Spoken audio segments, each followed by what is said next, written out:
Hi students, physics की class में आपका स्वागत है। आप आज 7वां चैप्टर पढ़ेंगे और 7वें चैप्टर में आप पहला वीडियो पढ़ेंगे बेटा। यह है विद्युत धारा का चुंबकीय प्रभाव। ये आज यहाँ से चुंबक के बारे में पढ़ोगे। ये 3 चैप्टर हैं और 3 चैप्टर आप जो पढ़ा रहे हैं वो लगातार, उनमें से आपको चुंबक के बारे में पढ़ना है। चुंबक का क्या प्रभाव पड़ता है, विद्युत धारा का चुंबकीय प्रभाव क्या होता है और चुंबक का विद्युत धारा पर भी क्या प्रभाव पड़ता है, इन चैप्टरों के भीतर आप पढ़ेंगे।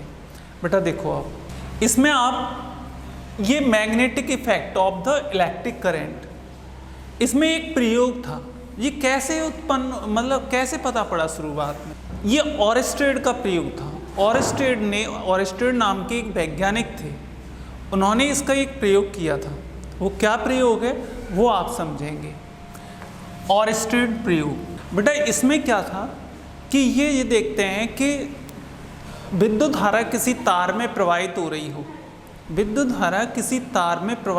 हो, तो उसके चारों ओर चुंबकीय क्षेत्र उत्पन्न होता है कि नहीं होता है ना। किसी चालक तार में विद्युत धारा बह रही है, उसके चारों ओर विद्युत चुंबकीय क्षेत्र उत्पन्न होता है कि नहीं होता, इस चीज़ को ये देखना चाहते हैं। तो देखिएगा, सबसे पहले एक प्रयोग किया इन्होंने, एक चुंबकीय सुई ली। ये एक तार है AB तार है और इस AB तार में यहाँ पे एक सेल, एक कुंजी, एक धारा नियंत्रक लगाया। इस तरह से धारा नियंत्रक लगाया और ये है RH, ये कुंजी प्लस माइनस सेल है। बेटा ये इस जगह पे डॉट नहीं लगा, ध्यान रखना, इस कुंजी में डॉट नहीं लगा, तो इसमें कोई विद्युत धारा नहीं बह रही। यहाँ पे एक चुंबकीय सुई रखी है, ये चुंबकीय सुई है, मैं थोड़ा बड़ा बनाया इसको। इस चुंबकीय सुई का एक सिरा लाल होता है, जो लाल होता है वो नॉर्थ और जो काला होता है वो ऐसा वाला जो होता है वो नॉर्थ लाल सिरा और जो वाला साउथ होता है। किसी चुंबक का नॉर्थ सिरा मतलब N सिरा धन आवेश की तरह कार्य करता है और धन आवेश से सिरे सदैव कैसे लिए जाते हैं बेटा, प्लस पॉजिटिव लिए जाते हैं, लाल लिए जाते हैं। तो देखो यहाँ पे एक चुंबकीय सुई है, ये घूमने के लिए स्वतंत्र है, इसके ऊपर लग रही है और ये इस पर घूम सकती है, इस पर ये घूम सकती है, मतलब चारों तरफ घूम सकती है। ऐसे यहाँ पे ये लग रहा है बेटा, इसमें कोई फर्क नहीं पड़ा। जब इसमें धारा नहीं है ना तो कोई फर्क नहीं पड़ा। फिर एक दूसरा चित्र है, इसमें दूसरा चित्र, ये कुंजी, इसमें अब डॉट लग रही है, ये धारा नियंत्रक ऐसे बनाना है आपको। ये यहाँ पर एक सेल है AB, इस तार में देखना RH, इस तार में जी कुंजी ऑन कर देंगे तो इस तार में धारा बहने लग जाएगी बेटा। धारा जो होती है वो धन सिरे से ऋण सिरे की ओर बहती है, ऐसे करके ऐसे बह रही है। तो देखना, ये चुंबकीय सुई है वो जो इस तरह से थी, ये N सिरा है, ये S है, तो ये वाला जो N सिरा है ना बेटा, इधर की ओर घूम जाता है। N सिरा है ना, किधर की ओर घूम गया, इधर की ओर घूम जाता है, यानी पश्चिम की ओर घूम जाता है। पश्चिम, ये सिरा पश्चिम की ओर घूम जाता है। समझ में आया बेटा। जब इसमें धारा साउथ से नॉर्थ की ओर प्रवाहित होती है, तार में धारा साउथ से नॉर्थ की ओर प्रवाहित होती है, तो चुंबकीय सुई का N सिरा पश्चिम की ओर विस्थापित हो जाता है। फिर देखो आगे, एक तीसरा पॉइंट है, तीसरा, इसमें ये तार है AB और यहाँ पे एक सेल लग रहा है इसके सिरों के बीच, एक कुंजी लग रही है, जिस सेल है ना बेटा उल्टा लगाया गया है यहाँ पे। अब उल्टा लगाने का मतलब ऐसे, जो धन था वो ऋण कर दिया, ऋण था वो धन कर दिया। ये कुंजी, ये धारा नियंत्रक है, ये इस तरह से है बेटा। ये धारा नियंत्रक था RH। अब देखो आप इसको, इसमें धारा प्रवाहित कर रहे हैं। अब धारा किधर से किधर है, इधर से प्रवाहित हो रही है, इधर से इधर। तो चुंबकीय सुई देखना आप, फिर चुंबकीय सुई है ये N है, ये S है। ये N सिरा है ना, देखो ऐसे विस्थापित हो जाता है, N सिरा यहाँ पे आ जाता है और ये इस तरह से यानी पूर्व की ओर विस्थापित हो जाता है। बेटा समझ में आया? 3 चित्र हैं। अब देखो ध्यान से, ऑरस्टेड ने अपने प्रयोग में प्रमुख 3 चित्रों के आधार पर अपने 4-5 पॉइंटों को समझाया। पहला पॉइंट ये है, पहला पॉइंट आपको ऐसे लिखना होता है कि जब AB एक तार है, इसके सिरों के बीच एक सेल, एक कुंजी और एक धारा नियंत्रक जोड़ दिया, तब इस स्थिति में AB तार में कोई धारा नहीं है, उसके पास एक चुंबकीय सुई रखी है, उसके पास एक चुंबकीय सुई रखी है। जब तार AB में कोई धारा नहीं होती तो चुंबकीय सुई में कोई विक्षेप नहीं आता, चुंबकीय सुई में कोई विक्षेप नहीं आता। फिर दूसरा पॉइंट दिया, जब तार में धारा प्रवाहित करते हैं तो चुंबकीय सुई एक ओर घूम जाती है, चुंबकीय सुई एक ओर कुछ घूम जाती है। जब तार में क्या है बताओ बेटा, जब तार में धारा प्रवाहित करते हैं तो चुंबकीय सुई एक ओर घूम जाती है, देखो एक ओर घूम गई। जब धारा की दिशा बदलते हैं बेटा, तीसरा पॉइंट है, जब धारा की दिशा बदलते हैं तो चुंबकीय सुई दूसरी ओर विक्षेपित होती है। चुंबकीय सुई किधर विक्षेपित हो रही है, दूसरी ओर विक्षेपित हो रही है। ये तीसरा पॉइंट दे सकते हो आप। चौथा पॉइंट, जब तार में धारा बढ़ाते हैं, जब तार में धारा बढ़ाते हैं यानी इसके द्वारा बढ़ेगी धारा, तो चुंबकीय सुई का विक्षेप अधिक हो जाता है। जब तार में धारा बढ़ा देते हैं तो चुंबकीय सुई है ना बेटा अधिक विक्षेपित होती है। ऐसे ही विपरीत दिशा में होता है। आगे का पॉइंट ये लिखा गया, विक्षेपित वाला बता दिया यानी, और चुंबकीय सुई को इससे दूर लेके जाएं, दूर ऐसे बेटा दूर हटाएं। मतलब आगे का पॉइंट था, चुंबकीय सुई को इससे दूर हटाएं तो जो विक्षेप है ऐसे करके घूम रही है वो कम होता चला जाता है। इसके आधार पर निष्कर्ष निकाले बेटा, इसके आधार पे क्या निकाले, निष्कर्ष। पहला निष्कर्ष क्या निकाला, जब तार में कोई धारा नहीं होती, पहले तो इस प्रयोग के बारे में बताते हैं बेटा और फिर इसके निष्कर्ष बताते हैं।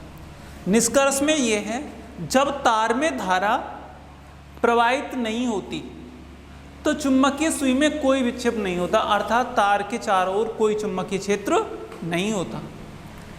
जब तार में धारा प्रवाहित करते हैं, जब तार में धारा प्रवाहित करते हैं तो चालक तार के चारों ओर चुंबकीय क्षेत्र उत्पन्न हो जाता है। ये दूसरा पॉइंट है, जब किसी चालक तार में धारा प्रवाहित करते हैं तो उसके चारों ओर चुंबकीय क्षेत्र उत्पन्न हो जाता है। समझ में आया बेटा? जब तार में धारा नहीं होती तो कोई चुंबकीय क्षेत्र नहीं होता, जब तार में धारा प्रवाहित कर देते हैं तो तार के चारों ओर चुंबकीय क्षेत्र उत्पन्न हो जाता है। फिर बताया बेटा, जब तार में धारा साउथ से नॉर्थ की ओर, देखो साउथ जिस रहा है ऐसी तो है ना, ये तार में धारा साउथ से नॉर्थ की ओर प्रवाहित हो रही है तो चुंबकीय सुई का एन सिरा पश्चिम की ओर विस्थापित होता है। किधर की ओर? पश्चिम की ओर। जब किसी तार में धारा नॉर्थ से साउथ की ओर बहती है, जब किसी तार में धारा नॉर्थ से साउथ की ओर विस्थापित होती है तो चुंबकीय सुई का एन सिरा पूर्व की ओर विस्थापित होता है। ये प्रयोग के आधार पर निष्कर्ष है। फिर आगे का पॉइंट दिया बेटा इसमें, जब चालक तार में धारा बढ़ाते हैं तो चुंबकीय सुई में अधिक विक्षेप आता है, क्योंकि तार में धारा बढ़ाने से चुंबकीय क्षेत्र के मान में वृद्धि होती है। जब तार में धारा प्रवाहित करते हैं तो उसके चारों ओर यानी अधिक चुंबकीय क्षेत्र उत्पन्न होता है। धारा बढ़ाते हैं तब, जब तार में धारा बढ़ाते हैं तो चुंबकीय क्षेत्र का मान भी बढ़ जाता है। जब चुंबकीय सुई को तार से दूर ले जाते हैं तो चुंबकीय क्षेत्र का मान घटता जाता है, क्योंकि चुंबकीय सुई का विक्षेप घटता चला जाता है। चुंबकीय सुई का विक्षेप घटता चला जाता है। इस तरह से बेटा आपको ये कुछ बताना था। अब मैं आपको आगे का पॉइंट बता रहा हूँ। फिर कुछ चीज़ें आपको समझ में आई और स्ट्रेट का प्रयोग सबसे पहले आपको बताना है। ये 3 चित्रें पहले में बताना है आपको कि जब किसी चालक में धारा प्रवाहित, मतलब एक चालक तार AB है, उससे एक सेल, एक कुंजी और एक धारा नियंत्रक लगाया गया है। फिर बताना है आपको जब तार में धारा नहीं प्रवाहित होती तो चुंबकीय सुई पर कोई प्रभाव नहीं पड़ता। जब तार में धारा प्रवाहित नहीं होती तो चुंबकीय सुई पर कोई प्रभाव नहीं पड़ता। फिर दूसरा पॉइंट बताना है आपको, जब तार में धारा प्रवाहित करते हैं, जब तार में धारा प्रवाहित करते हैं तो चुंबकीय सुई का N सिरा, चुंबकीय सुई विक्षेपित हो जाती है। बस इतना, चुंबकीय सुई विक्षेपित हो जाती है। जब फिर बताना आगे का पॉइंट, जब तार में धारा की दिशा बदल देते हैं तो चुंबकीय सुई दूसरी ओर विक्षेपित हो जाती है। फिर आपको बताना है कि जब तार में धारा का मान बढ़ाते हैं तो चुंबकीय सुई अधिक विक्षेपित होती है। फिर बताना है आपको कि जब तार से चुंबकीय सुई को दूर ले जाते हैं तो विक्षेप का मान घटता जाता है। फिर बेटा इसके आधार पर निष्कर्ष निकाले कि जब तार में धारा, नंबर 1, जब तार में धारा प्रवाहित नहीं होती तो तार के चारों ओर चुंबकीय क्षेत्र नहीं होता। दूसरा नंबर, जब तार में धारा प्रवाहित करते हैं तो उसके चारों ओर चुंबकीय क्षेत्र उत्पन्न हो जाता है। फिर जब तार में धारा साउथ से नॉर्थ की ओर प्रवाहित होती है, साउथ से नॉर्थ की ओर प्रवाहित होती है तो चुंबकीय सुई का N सिरा पश्चिम की ओर विस्थापित होता है। इसी में लिखना है फिर, जब तार में धारा नॉर्थ से साउथ की ओर बहती है तो चुंबकीय सुई का N सिरा पूर्व की ओर विस्थापित होता है। फिर आपको बताना है आगे का पॉइंट चौथा, जब तार में धारा के मान को बढ़ाते हैं तो चुंबकीय सुई अधिक विक्षेपित होती है। इसका अर्थ है कि धारा के बढ़ाने पर किसका मान बढ़ जाता है? चुंबकीय क्षेत्र का मान बढ़ जाता है। और फिर लास्ट पॉइंट बताना है आपको, चुंबकीय सुई को दूर ले जाते हैं तो चुंबकीय सुई का विक्षेप घटता जाता है, क्योंकि चुंबकीय क्षेत्र की तीव्रता घटती जाती है। ये निष्कर्ष निकाले बेटा। इसके बाद आपका आगे का पॉइंट है। हाँ बेटा देखो, आपको आगे का आपका जो हमारा एक्सपेरिमेंट था, है ना। अब आगे मैं आपको कुछ और बता रहा हूँ। अब आगे हेडिंग है चुंबकीय क्षेत्र। बेटा देखो ध्यान से, अभी आपने देखा कि ये तार था। अभी वाले प्रयोग में क्या था? एक तार था। ये तार है एक, और इस तार में क्या प्रवाहित हो रही थी बेटा? धारा, विद्युत धारा प्रवाहित हो रही है। जब ये तार हो और तार में विद्युत धारा प्रवाहित हो रही हो, चालक तार हो और चालक तार में क्या बह रही है बेटा? विद्युत धारा बह रही है, तो इसे करंट कैरिंग कंडक्टर कहते हैं। धारावाही चालक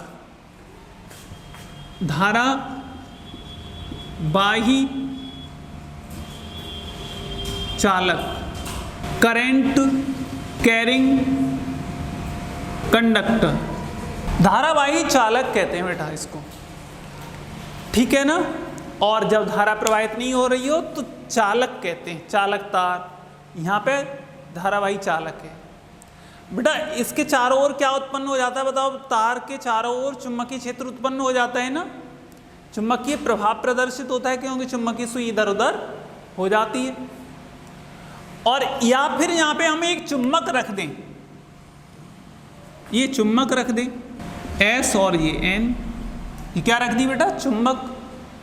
तो इससे भी चुंबकीय सुई है ना विक्षेपित होती है इससे भी चुंबकीय सुई विक्षेपित हो जाती है, इस पे भी प्रभाव पड़ता है, जो दूर हटता है ये वाला सिरा। ऐसे समझ में आ रहा है बेटा मैं क्या कह रहा हूं? कि जब कैसे लिखेंगे इस परिभाषा को?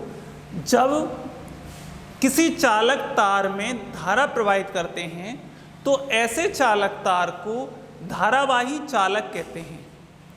धारावाही चालक के चारों ओर या किसी चुंबक के चारों ओर चुंबकीय प्रभाव प्रदर्शित होता है।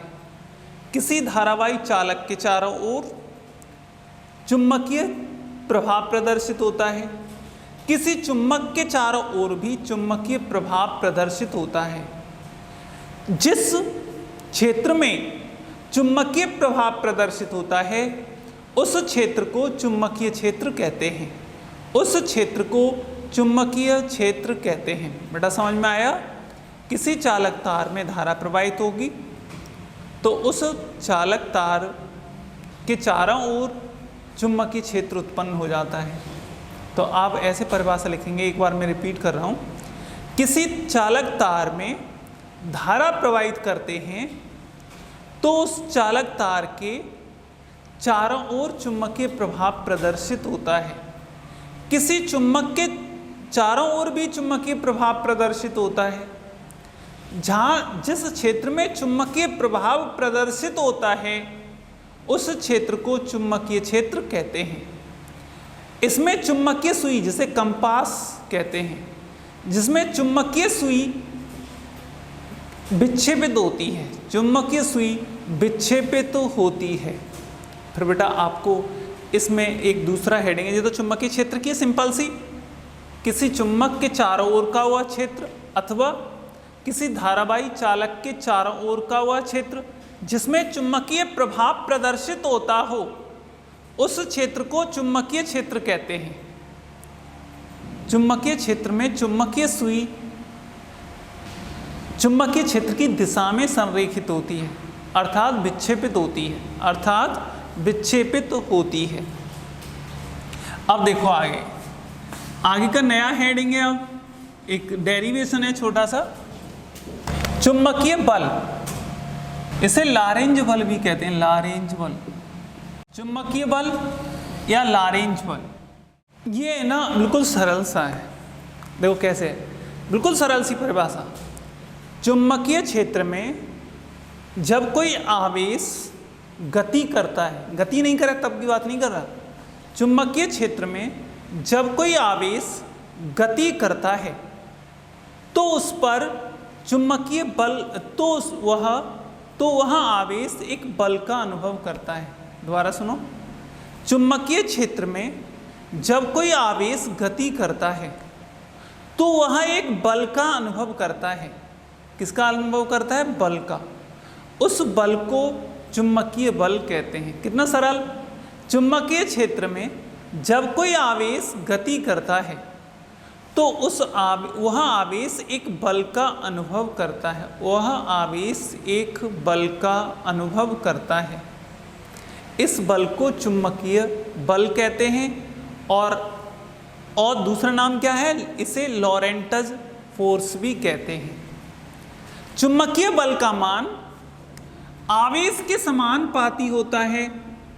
चुंबकीय बल का मान आवेश के समानुपाती होता है, मतलब उसका आवेश कितना है। यदि आवेश का मान ज़्यादा है तो बल का मान ज़्यादा होगा, यदि आवेश का मान कम है तो बल का मान भी कम होगा। इसका मतलब है चुंबकीय बल, नंबर 1 डाल के, चुंबकीय बल आवेश के समानुपाती होता है। नंबर 2, जी नंबर 1 में बेटा, नंबर 2 में F समानुपाती, चुंबकीय बल आवेश की गति, आवेश की गति के समानुपाती होता है, अर्थात आवेश के वेग के समानुपाती होता है। F समानुपाती V।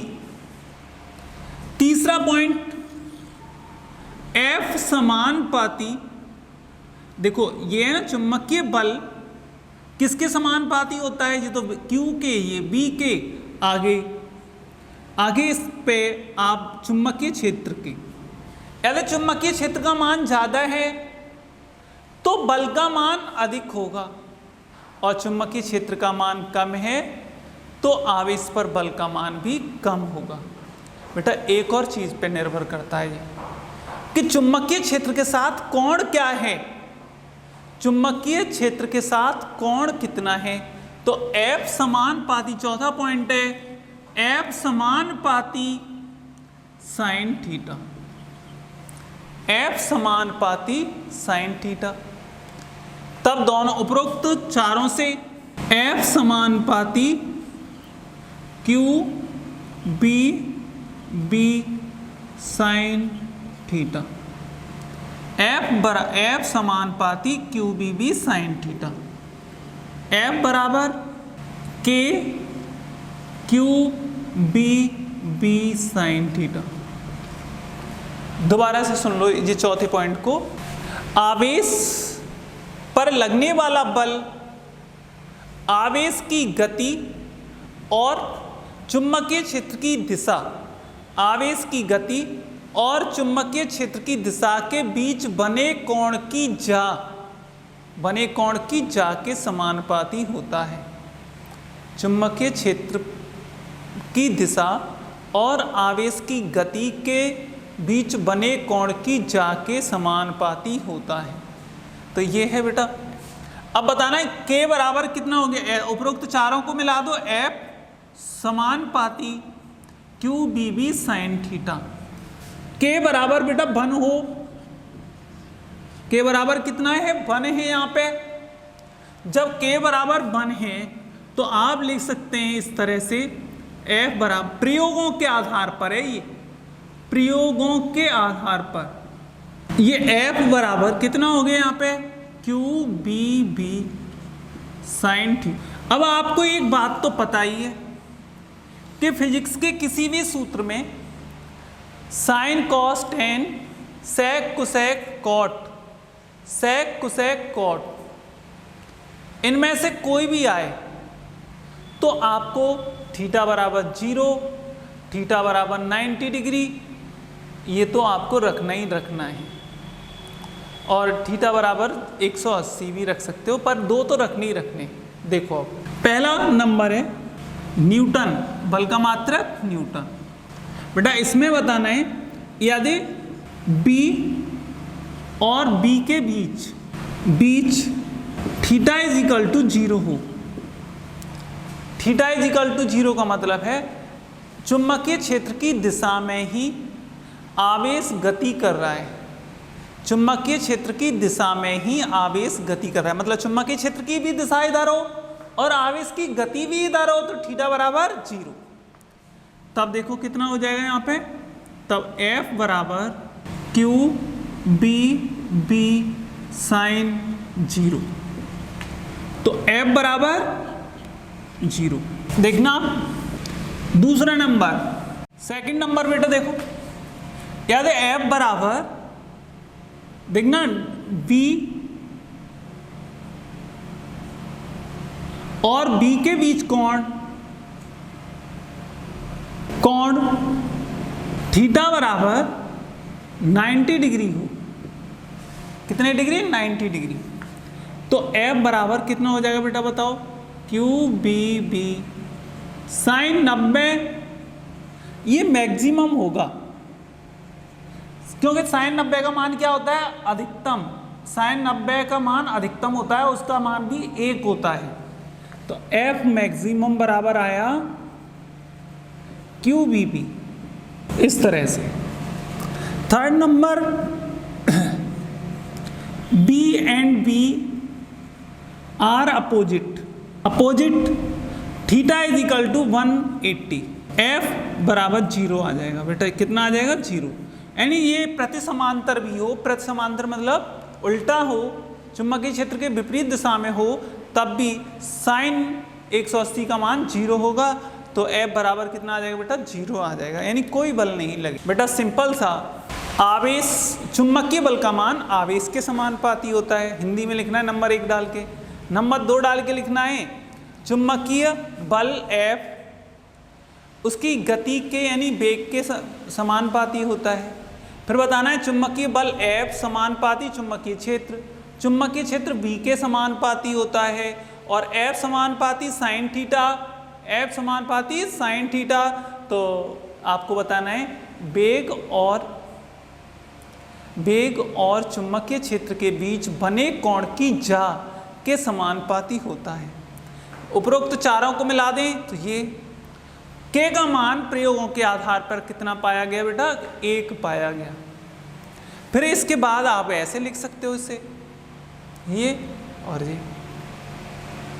इस तरह से बेटा ये टॉपिक, इस बल को F बराबर QBV साइन थीटा को लॉरेंज बल कहते हैं। इसे वेक्टर रूप में कैसे लिखेंगे, देखो इसमें बल F बराबर बेटा क्या था, पुनः F बराबर QBV साइन थीटा। इसे वेक्टर फॉर्म में लिखना है बेटा। कौन से फॉर्म में लिखना है, वेक्टर फॉर्म में। देखो ध्यान से बेटा, इसमें F पे मैं वेक्टर लगा दूं, वेक्टर लगा दिया, तो आपको इधर भी तो वेक्टर लगाना पड़ेगा ना, QBV sine theta n cap लगा दिया आपने। अब एक बात बताना बेटा, but we have A cross B बताओ, 11वीं में पढ़ा था आपने और 12वीं में भी मैथ में पढ़ रहे होंगे। A क्रॉस B बराबर बेटा कितना होता है, AB sign theta n cap होता है। इस मान को देखो यहां से यहां तक, बताओ बेटा इसको क्या लिख सकते हो, इतने को F वेक्टर बराबर QB क्रॉस B। इस तरह से ये मान है आपके, ये वेक्टर फॉर्म में हो गया बेटा। अब देखो, अब बल का मात्रक बताना है आपको। किसका मात्रक बताना है, बल का मात्रक बताना है। ऐसा करें, इस टॉपिक को यहीं छोड़ दें, मात्रक बताओ, चलो ठीक है। यहाँ से चुंबकीय क्षेत्र का मात्रक बताएंगे, पर ये छोड़ते हैं, अगले टॉपिक में बताएंगे एक अलग से हेडिंग डाल के। कहेगा चुंबकीय क्षेत्र की तीव्रता की परिभाषा लिखिए, चुंबकीय क्षेत्र की तीव्रता की परिभाषा। तो आपको मैं वो परिभाषा बता रहा हूँ चुंबकीय क्षेत्र की तीव्रता की। Intensity of magnetic field, intensity of magnetic field. हाँ बेटा देखो, बिल्कुल सरल सा कि यहाँ पर हम जानते हैं किसी आवेश पर लगने वाला चुंबकीय बल या चुंबकीय बल, केवल ऐसे लिखो, we have the magnetic force, we have magnetic force on a charge F is equal to क्या था बताओ बेटा, QBB साइन, बेटा थीटा इज इक्वल टू कितना हो, theta is equal to 90 degree हो, थीटा इज इक्वल टू 90। तो F कितना होता है, मैक्सिमम बराबर QBB साइन 90। F मैक्सिमम बराबर बेटा कितना, QBB। आपको तो B की परिभाषा देनी है ना, F बराबर B बराबर कितना हो गया, F maximum upon QB। Physics में जब कोई परिभाषा देते हैं इस सूत्र के आधार पर, तो नीचे वाली चीज को एकांक मानते हैं। बताओ बेटा, Q बराबर कितना, 1 कूलाम हो। एक तो चीज पहले ही मान चुके हैं ये, और एक फिर मान रहे हैं, Q बराबर 1 कूलाम और B बराबर 1 मीटर पर सेकेंड। तब F मैक्सिमम बराबर बेटा कितना आया, 9। तब B बराबर कितना आया, F मैक्सिमम। इसमें मान लगाया ना आपने, तब कैसे बताएंगे? परिभाषा बिल्कुल सिंपल सी। यदि एकांक आवेश चुंबकीय क्षेत्र में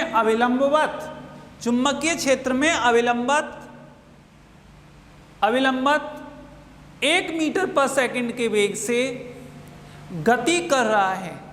दोबारा सुनो एक बार फिर। एक कूलाम का आवेश या एकांक आवेश, ऐसे लिख सकते हैं, एक कूलाम आवेश या एक एकांक आवेश चुंबकीय क्षेत्र में अविलंबत एकांक वेग से या 1 मीटर पर सेकंड के वेग से गति कर रहा है, तो उस पर लगने वाले अधिकतम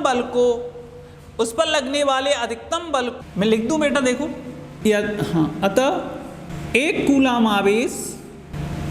आवेश चुंबकीय क्षेत्र में अविलंबवत 1 मीटर पर सेकंड के वेग से गति कर रहा है, 1 मीटर पर सेकंड के वेग से गति कर रहा है, तब उस पर लगने वाले अधिकतम बल को चुंबकीय क्षेत्र की तीव्रता कहते हैं। चुंबकीय क्षेत्र तीव्रता कहते हैं। इस तरह से बेटा ये परिभाषा है, बिल्कुल सिंपल सी, आप ये कर सकते हैं। बस आपने कुछ नहीं लिखा, ये लिखा है थीटा बराबर 90 लिख दिया और फिर एफ बराबर QBV sin 90। sin 90 का मान कितना होता है बेटा? 1। एफ मैक्सिमम बराबर QBV, वहाँ से B बराबर ये लिख दिया और फिर V बराबर 1 मीटर पर सेकेंड, Q बराबर 1 कूलाम लिख दो। 1 कूलाम का आवेश चुंबकीय क्षेत्र में अविलंबत 1 मीटर पर सेकंड के वेग से गति कर रहा है, तो उस पर लगने वाले अधिकतम बल को चुंबकीय क्षेत्र की तीव्रता कहते हैं। इतना सरल है। इस प्रकार बेटा इसका मात्रक और विमा, चुंबकीय क्षेत्र की मात्रक देखो ध्यान से, चुंबकीय क्षेत्र का आपको मात्रक बताना है। यहाँ पे बताओ बेटा, F बराबर कितना होता है? F बराबर QBB साइन थीटा। ये तो मात्रक नहीं होता साइन थीटा कॉस थीटा का, तो यहाँ से F बराबर QBB। आपको तो B निकालना है ना, B का मात्रक F upon Q, QB, F upon QB। Newton प्रति कूलाम मीटर पर सेकेंड, इसे लिख सकते हैं न्यूटन सेकेंड पर कूलाम मीटर। अभी इसे और बढ़ाएं बेटा, इसकी विमा निकालो। इसकी क्या निकालें? विमा। एक और मात्रक आएगा, ध्यान रखना, विमा। B बराबर इस न्यूटन, देखो बल की विमा कितनी होती है? mL/t-2 बल की विमा, और आवेश की विमा AT, और इसकी विमा LT-1। LT-1 बेटा देखना, L से तो L कट गया और इस T से ये T भी कट गया। अब कितना रह गया बताओ? B बराबर ma-1t-2। बताओ बेटा इसकी कितनी आई विमा? ma-1t-2। फिर दोबारा से देख लो नीचे, ऊपर क्या गया? जी नीचे ही आ जाए तो m का मात्रक किलोग्राम, ये एम्पियर प्रति एम्पियर और second square, kilogram ampere per second square. बेटा देखना ये नीचे आ गया, ये भी नीचे आ गया, और घातें किसकी होगी? प्लस की। इस तरह से इसका विमा और मात्रक बता सकते हो आप। आज के वीडियो में बेटा थैंक यू, इतना ही है। अगले वीडियो में आपको दूसरा टॉपिक पढ़ाएंगे, तब तक आप अच्छी तरह से पढ़ेंगे, उम्मीद है।